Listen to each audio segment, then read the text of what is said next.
Reddit pregunta. Abogados, ¿qué cosa tonta ha hecho su cliente para arruinar el caso? No soy abogado, pero trabajé en una empresa que manejaba reclamos de compensación laboral. En uno de los casos, un empleado sufrió una caída en el trabajo y alegó haber sufrido lesiones en varias partes del cuerpo, como los hombros, las rodillas y la espalda. Se le aconsejó que se mantuviera alejado de las redes sociales, y él aseguró que no las usaba. Sin embargo, durante el juicio, declaró ante el juez que solía ser instructor de clases de spinning, pero que desde el accidente ya no podía dar clases. Lo que resultó sorprendente fue que, después de su lesión, el hombre siguió enseñando estas clases. La compañía de seguros pudo demostrarlo gracias a las horas de vigilancia que realizaron, las cuales lo captaron enseñando y participando activamente en clases de spinning. ¿Cómo se enteró la compañía de seguros de que aún era instructor? El individuo publicó su horario completo de clases en su página de Facebook. Este comportamiento cambió lo que parecía ser un reclamo legítimo en un caso de fraude en su contra, lo que podría haber tenido serias implicaciones para él. El cliente agregó 9 años a una sentencia que originalmente era corta. Le habían dado entre 1 o 2 años por participar en una carrera de autos en la que otra persona resultó gravemente herida debido a un accidente provocado por el involucrado. Sin embargo, cerca del final de su condena, intentó escapar de la prisión, lo que le costó una sentencia adicional de 9 años por fuga. Curiosamente, durante su tiempo en prisión en Nueva York, se hizo amigo del asesino de John Lennon, lo cual añadió un giro interesante a su historia. El cliente estaba siendo demandado y no le gustaba el abogado contrario ni el juez, por lo que dejó en el tribunal un montón de mensajes de voz tan profanos que fue objeto de una audiencia penal por desacato al tribunal. Una amiga mía era analista de huellas latentes. Fue a buscar las huellas de un sospechoso arrestado por entrar a robar en una casa. Mientras preparaba la tinta y el papel, el sospechoso gritó, ¿para qué necesitas las huellas? Me miró fijamente cuando derribé la puerta de una patada. Con la máxima seguridad en su voz, le gritó al oficial que lo arrestó, no es violencia doméstica, estoy en propiedad pública. Se podía ver por su rostro que realmente creía que tenía al policía entre las manos, pero... Asistente legal. Una vez, un criminal convicto me explicó cómo se debía anular el cargo de asesinato porque la víctima no murió en la escena del crimen. La víctima murió en el hospital, por lo tanto, el acusado no podía ser acusado de nada más que intento de asesinato. No era mi cliente, sino el cliente del abogado del demandante. El hombre solicitó la indemnización por accidente de trabajo y presentó una reclamación en la que, básicamente, enumeró más de la mitad de las partes de su cuerpo, asegurando que se había lesionado cada una de ellas. Sabíamos que estaba mintiendo, y mi firma estaba al tanto de la situación. De todos modos, el caso iba a juicio, y el día anterior decidimos hacer una última búsqueda en las redes sociales.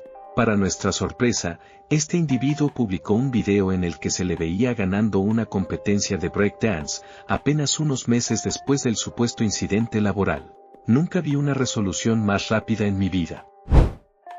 En 1990, un tipo fue juzgado por robo a mano armada. Se declaró inocente. Un testigo en el estrado identificó al acusado. El acusado se puso de pie de un salto y gritó, debería haberte volado la cabeza cuando tuve la oportunidad. Hace una pausa, piensa y añade, si hubiera sido yo quien te robó. Tuve un instructor que era fiscal. En un caso, llamó a un testigo que había sido testigo directo de los hechos y que tenía un interés claro en que el acusado fuera castigado. El caso parecía bastante claro y sólido. Sin embargo, el testigo se comportó como si estuviera en una película. Exageró cada palabra, adornó completamente su versión de los hechos.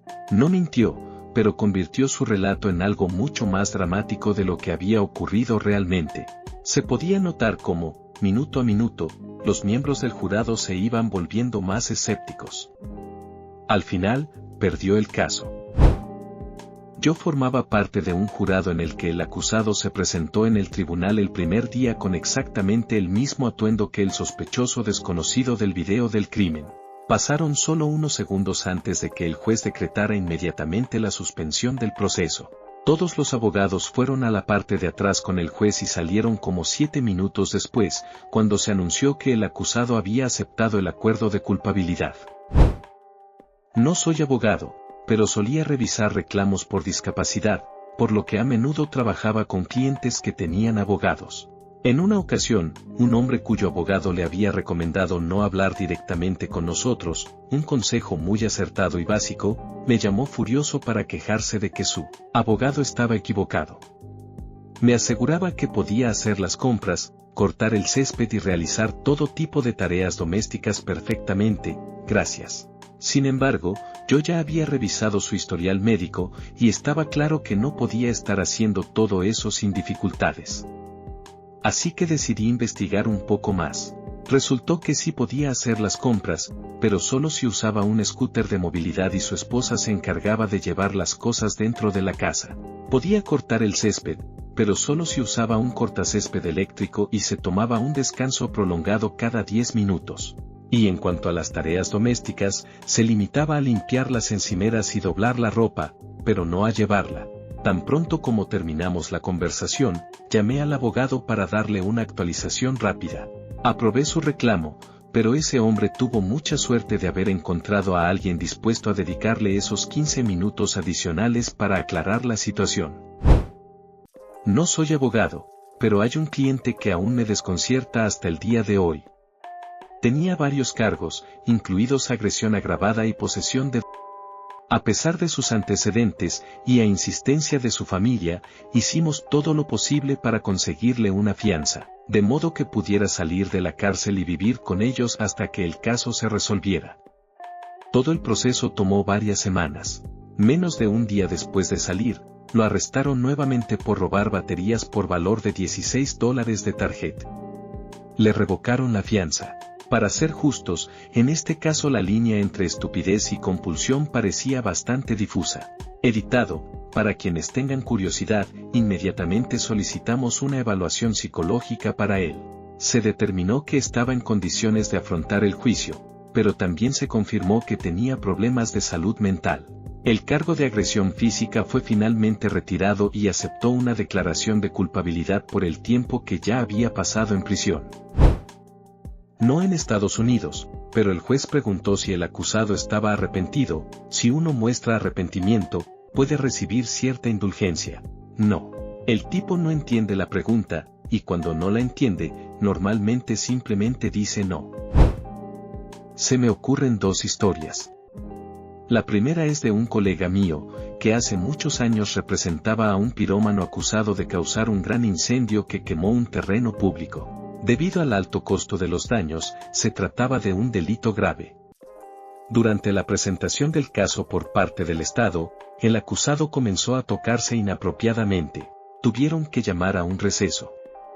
Curiosamente, esto jugó a su favor en la fase de sentencia, ya que claramente había un componente mental involucrado. Pero aún así, ¿qué situación tan absurda? Y no estoy seguro de que lo que se había demostrado hasta ese momento hubiera sido suficiente para declararlo culpable. La segunda es una historia mía, también de hace muchos años. Había conseguido un trato bastante favorable para un hombre acusado de un robo grave. Sin embargo, antes de que se presentara el caso, fue arrestado por la oficina del sheriff por las condiciones de su fianza. ¿Cómo lo hizo?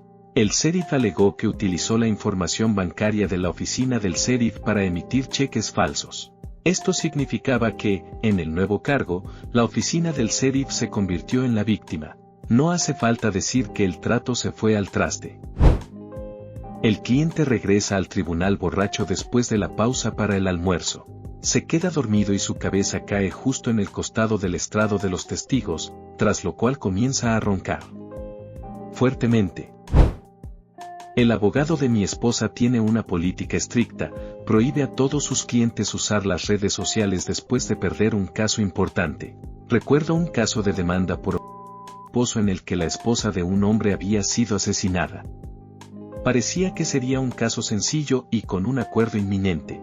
Sin embargo, todo cambió cuando la otra parte encontró fotos del hombre en internet. Una semana después de la muerte de su esposa, estaba en un club, disfrutando de un baile erótico mientras llevaba una camiseta que decía "Amo a las". A partir de ahí, ya no creyeron que realmente estuviera experimentando tanto dolor y sufrimiento. No soy abogado, pero estuve en un tribunal observando cómo se ejecutaban las órdenes de restricción. En uno de los casos, la mujer estaba presente, pero el hombre se encontraba en prisión, así que participó por teléfono. Después de llegar a un acuerdo, el hombre pidió hacer una declaración. Al final de su intervención, le dijo, y dígale a la mujer, que se vaya a la... El resultado fue que le sumaron 6 meses más de prisión. Después de recibir una reprimenda del juez, el hombre solicitó hacer otra declaración. Y lo hizo nuevamente, le repitió que se fuera a la... El juez le impuso otros 6 meses adicionales. Es difícil de imaginar, pero perdió un año de su vida simplemente porque no pudo callarse durante 5 minutos. El cliente formaba parte de un grupo involucrado en conductas inapropiadas. Uno de los miembros del grupo causó la muerte de un joven mientras otros cometían abusos físicos contra él. La defensa de nuestro cliente fue que él solo observaba, por lo que, aunque estuvo presente, no participó directamente en el trágico incidente. Estuvo en libertad bajo fianza durante todo el proceso, incluido el juicio, hasta que decidió cambiar su versión de los hechos y dijo que en realidad no había estado allí. Sin embargo, su hermana testificó que esa noche regresó a casa cubierto de sangre. Al final, fue sentenciado a una condena considerable. Los más complicados son aquellos que creen ser más inteligentes de lo que realmente son. Cuando llega el momento de las declaraciones, comentarios generales como nunca permitiría discriminación en mi oficina o estoy 100% seguro de que nunca dije eso son una excelente manera de socavar su propia credibilidad, exponerse a que el abogado contrario los desmienta y, en última instancia, convertir un caso inicialmente simple en algo mucho más costoso. Lección de la historia: si vas a ignorar todo el trabajo de preparación de la declaración que hice contigo solo para proteger tu ego, al menos hazme el favor de decirme que te gustaría hacer las cosas a tu manera desde el principio. Fue un caso de fraude con tarjeta de crédito en la primera parte de mi carrera. De hecho, él usó la ropa robada en el tribunal y un empleado de la tienda estafada la identificó frente al jurado. Me sentí como el tipo del comercial que pregunta ¿quieres estar en otro lugar? El acusado enfrentaba cargos por conducir bajo los efectos del alcohol. La policía le solicitó una muestra de orina al costado de una transitada autopista interestatal. Sin embargo, cualquier compasión que el jurado pudiera haber tenido se desvaneció cuando el acusado se quedó dormido mientras se reproducía el video de la detención. Al parecer, había estado de fiesta toda la noche previa al juicio. Finalmente, fue declarado culpable. Posteriormente, brindó información inexacta al juez sobre los resultados de una prueba toxicológica, lo que resultó en una duplicación de su sentencia. Recientemente estuve en el juzgado y, al parecer, una de las restricciones impuestas a este hombre era que no se comunicara con su familia. Sin embargo, decidió llamar a su madre el Día de la Madre. Ante esto, el juez expresó: a tu madre parece importarle tu libertad tan poco como a ti. Esposadlo. Cabe mencionar que no conozco los detalles del caso, ya que solo fui un espectador en el tribunal. En ese momento, el abogado, visiblemente nervioso, comentó: oh, juez, se lo dije. Se lo dije a ella. A veces, no hay manera de evitar ciertos errores. Fue una escena impresionante de presenciar. Fui asistente legal durante un par de años en la universidad y todavía me sorprende cómo este caso llegó a juicio. Una mujer afirmó haberse resbalado y caído en un restaurante de cadena, sufriendo una lesión en la espalda que, según ella, era irreparable. Buscaba una indemnización considerable y aseguró que había resbalado con mantequilla en el suelo. Durante el contrainterrogatorio, le preguntaron qué tipo de mantequilla había causado su caída, a lo que respondió: los trocitos de mantequilla que ponen en el buffet.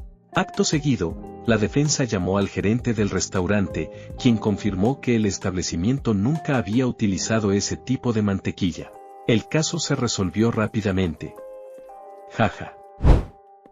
No soy abogado, pero escuché esta historia de un tipo con el que solía trabajar. Su cuñado sufrió una lesión en el trabajo y decidió demandar a la empresa por una suma considerable. El caso parecía estar prácticamente ganado, con todas las pruebas a su favor, hasta que comenzó a hablar. Le pidieron que relatara lo sucedido el día del accidente. Al principio, su historia parecía sólida, hasta que llegó al momento en que se acercó al equipo que lo lastimó. Fue entonces cuando mencionó que había una nota indicando que la máquina estaba fuera de servicio.